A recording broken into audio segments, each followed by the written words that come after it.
नमस्कार दोस्तों। मेरे इस चैनल पे आपको एनसीईआरटी हिस्ट्री की किताब पढ़ाई जाती है, जिसके अंतर्गत कम्पिटिटिव एग्जाम्स को ध्यान में रखकर स्टैंडर्ड 6 से लेकर के स्टैंडर्ड 12 तक की एनसीईआरटी की हिस्ट्री की किताब एक एक करके लाइन बाय लाइन पढ़ाई गई है। अर्थात अभी हम लोग स्टैंडर्ड 12 के लिए ये चैप्टर पढ़ेंगे, जो बहुत ही इम्पोर्टेंट है कम्पिटिटिव एग्जाम्स के लिए। तो मेरे दोस्तों, जो कम्पिटिटिव एग्जाम्स में शामिल हो रहे हैं, वे इस पाठ को ध्यानपूर्वक पढ़ें और निश्चित रूप से आपकी परीक्षा में इस चैप्टर से एक दो प्रश्न तो आने ही आने हैं, तो आप इसको ध्यान से सुनें। जैसे भक्ति सूफी परंपराएं, ये भक्ति सूफी परंपराएं ये हमारे इतिहास की महत्वपूर्ण परंपरा है, घटना है। इसका महत्व बहुत ज़्यादा है, तो हम लोग इसको देखते हैं और पढ़ते हैं। तो मेरे दोस्तों, आप तड़क भड़क वाले वीडियो की तरफ मत जाएं। आप प्लीज़ लाइन बाय लाइन पढ़ें, तभी आपको परीक्षा में सफलता मिलेगी। हर चैप्टर को समझें, हर वर्ड को समझें। तो ठीक है, आगे बढ़ते हैं। भक्ति सूफी परंपराएं। धार्मिक विश्वासों में बदलाव और श्रद्धा ग्रंथ, ऐसी किताबों को लिखा गया कि धार्मिक विश्वासों में बदलाव और श्रद्धा ग्रंथ। श्रद्धा ग्रंथ अर्थात भक्ति से संबंधित किताबें लगभग 8वीं से 18वीं सदी तक, ये आपको 8वीं से 18वीं सदी तक की बात होने वाली है।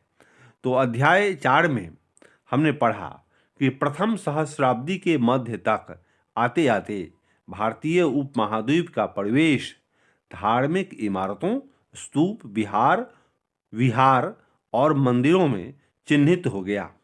यदि यह इमारतें किसी विशेष धार्मिक विश्वासों और आचरणों का प्रतीक हैं, वहीं अन्य धार्मिक विश्वासों का पुनर्निर्माण हम साहित्यिक परंपरा जैसे पुराणों के आधार पर भी कर सकते हैं, जिनका वर्तमान स्वरूप लगभग उसी समय बनना आरंभ हो गया। इसके अलावा ऐसे धार्मिक विश्वास भी हैं जो साहित्यिक और दृष्टिक दोनों ही दस्तावेजों में अत्यंत धूमिल हैं। इस काल के नूतन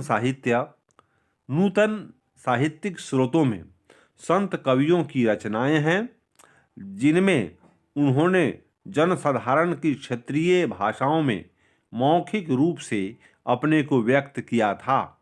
यह रचनाएं, जो अधिकतर संगीतबद्ध हैं, संतों के अनुयायियों द्वारा फॉलोअर्स उनकी मृत्यु के उपरांत संकलित की गईं। ये परंपराएं प्रवाहमान थीं, कंटिन्यू थी। अनुयायियों की कई पीढ़ियों ने मूल संदेश का न केवल विस्तार किया, अपितु उन विचारों को जो भिन्न राजनीतिक, सामाजिक और सांस्कृतिक संदर्भ में संदिग्ध और अनावश्यक लगे, उन्हें या तो परिवर्तित कर दिया अथवा छोड़ दिया। इन स्रोतों का मूल्यांकन इतिहासकारों के लिए एक चुनौती है। इतिहासकार इन संत कवियों के अनुयायियों अर्थात फॉलोअर्स द्वारा लिखी गई उनकी जीवनियों का भी इस्तेमाल करते हैं। हालांकि यह जीवनियाँ अक्षरशः सत्य नहीं हैं, तथापि इनसे यह ज्ञात होता है कि अनुयायी फॉलोअर्स इन पथ प्रदर्शक स्त्री पुरुषों के जीवन को किस तरह से देखते थे। जैसा कि हम देखेंगे कि ये स्रोत एक क्रियात्मक और विविध दृश्य योजना को समझने की अंतर्दृष्टि प्रदान करते हैं, इंसाइट पैदा करते हैं इंसान के अंदर दुनिया को समझने की। अतएव अब हम इसके कुछ मूल तत्वों को और बारीकी से समझने का प्रयास करेंगे। धार्मिक विश्वासों और आचरणों की गंगा जमुनी बनावट।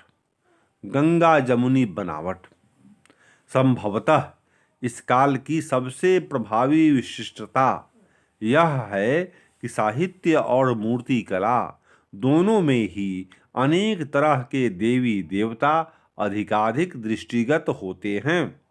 एक स्तर पर यह तथ्य इस बात का द्योतक है कि विष्णु, शिव और देवी, जिन्हें अनेक रूपों में व्यक्त किया गया था कि आराधना की परिपाटी न केवल चलती रही अपितु और अधिक विस्तृत हुई। पूजा प्रणालियों का समन्वय। वे इतिहासकार जो इस विकास को समझने का प्रयास करते हैं, उनका सुझाव है कि यहाँ कम से कम दो प्रक्रियाएं कार्यरत थीं। एक प्रक्रिया ब्राह्मणीय विचारधारा के प्रचार की थी। इसका प्रसार पौराणिक ग्रंथों की रचना, संकलन और परिरक्षण द्वारा हुआ।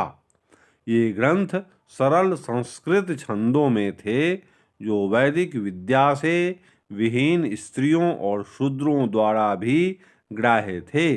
इसी काल की एक अन्य प्रक्रिया थी स्त्री, शूद्रों व अन्य सामाजिक वर्गों की आस्थाओं और आचरणों को ब्राह्मणों द्वारा स्वीकृत किया जाना और उसे एक नया रूप प्रदान करना। वस्तुतः समाजशास्त्रियों का यह मानना है कि समूचे उपमहाद्वीप में अनेक धार्मिक विचारधाराएं और पद्धतियां महान संस्कृत पौराणिक परिपाटी तथा लघु परंपरा के बीच हुए अविरल संवाद का परिणाम हैं। इस प्रक्रिया का सबसे विशिष्ट उदाहरण पुरी उड़ीसा में मिलता है, जहाँ मुख्य देवता को 12वीं शताब्दी तक आते आते जगन्नाथ शाब्दिक अर्थ में संपूर्ण विश्व का स्वामी विष्णु के एक स्वरूप के रूप में प्रस्तुत किया गया।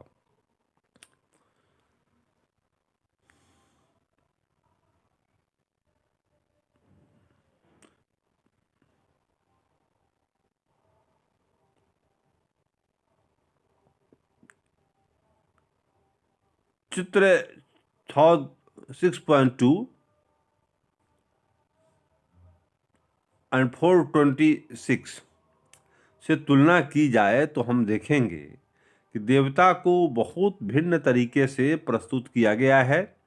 इस उदाहरण में एक स्थानीय देवता को, जिसकी प्रतिमा को पहले और आज भी लकड़ी के स्थानीय जनजाति के विशेषज्ञों द्वारा गढ़ा जाता है, लकड़ी से स्थानीय जनजाति के विशेषज्ञों द्वारा गढ़ा जाता है, विष्णु के रूप में प्रस्तुत किया गया।